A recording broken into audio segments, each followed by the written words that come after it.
As I'm getting dressed for tonight's event, I catch myself thinking about Javed.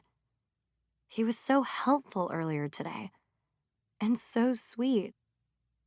I never could have gotten through Nisha's list without him, and now there's an ease between us that wasn't there before. Turns out, he's super easy to talk to. I told him about my mom and her matchmaking ways, and about what it was like to grow up in America.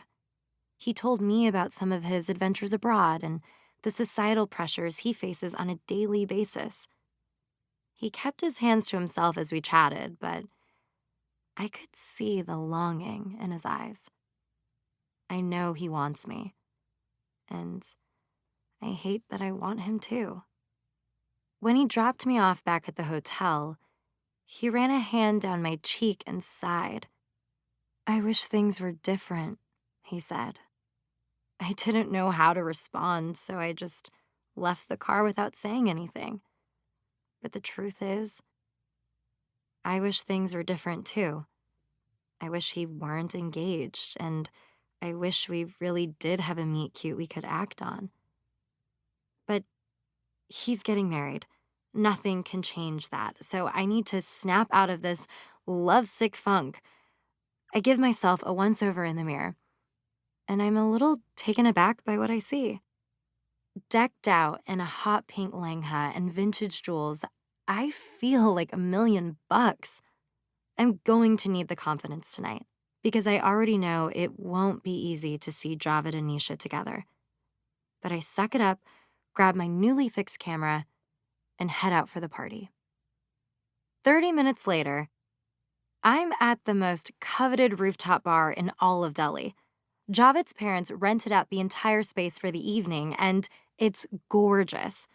A golden tile pool shimmers under the moonlight. Bright coral and neon purple flowers spill out of crystal vases. Famous Indian musicians play live music in a corner. It's all so epic and romantic, and then I see Javed. He looks mouth-watering in his traditional Indian garb, and Nisha looks like a goddess on his arm. A waiter walks by with a tray of champagne. I grab a glass and down it in a single gulp. I think tonight is going to be much harder than I anticipated. Ruthie sees me and makes a beeline for me from across the room. Everything okay, boss? I hesitate for a moment. Should I tell her what's up? No, there's no time, plus, it's nothing. Nothing is going on with Javed. Yep, let's kick butt like we always do. I down one more glass of champagne, and Ruthie and I mingle through the crowd. I capture some amazing shots of the event, while forcing myself to take photos of the happy couple. I keep trying my best to play it cool, but Javed's gaze follows me all night. He's being so obvious. Why is he doing this to me? To Nisha? I take yet another sip of champagne, but it does nothing to calm my nerves. Needing a moment to myself, I head to a secluded corner of the rooftop to be alone. I lean on the ledge and stare out over the city, taking deep breaths. A few minutes into my solitude, I hear his voice. Having a good time? I startle, but then anger fills me hot and fast, and I spin to face him. What do you want from me, Javed? I think you know. Are you actively trying to have affairs, or is this just a special case? He sighs deeply. I mean, a lot of men in our peer group do that sort of thing, but... But what? Javed looks me straight in the eye. I've never seen him look so intense. I don't want to do that. I pause for a moment. I want so badly to believe him, but I genuinely don't understand. He isn't making sense. Kavya, I swear there's more to this whole thing than meets the eye. You keep saying that, but I think it's all just smoke and mirrors to get me into bed. Just leave me alone, Javed. I'm not interested. I turn and walk away from him. He calls my name, but I don't stop.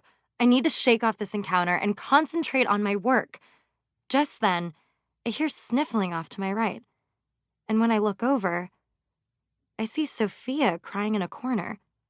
Not for the first time, I wonder what's up with her. Maybe she really is in love with Javed. Feeling disgusted that he has probably broken hearts all over town, I find Nisha. Her face is flushed and she's forcing a smile. Kavya, there you are. I want to take some photos with Javed before the sun goes down. Javed appears, smoothing down the front of his kurta top. I lift the camera to my face, desperate to hide my forlorn expression.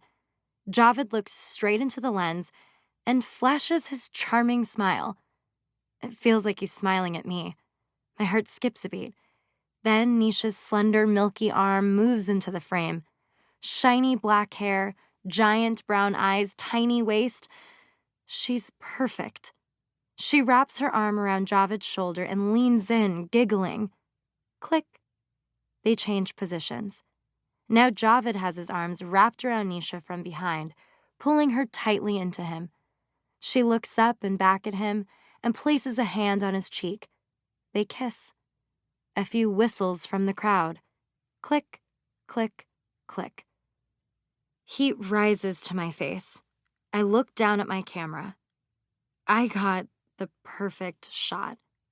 They really do look perfect. Guilt and jealousy assault me, and I hate myself for it. I need to get out of here. Without thinking of the ramifications, I turn and run off. Javed and Nisha both call my name, but I don't stop.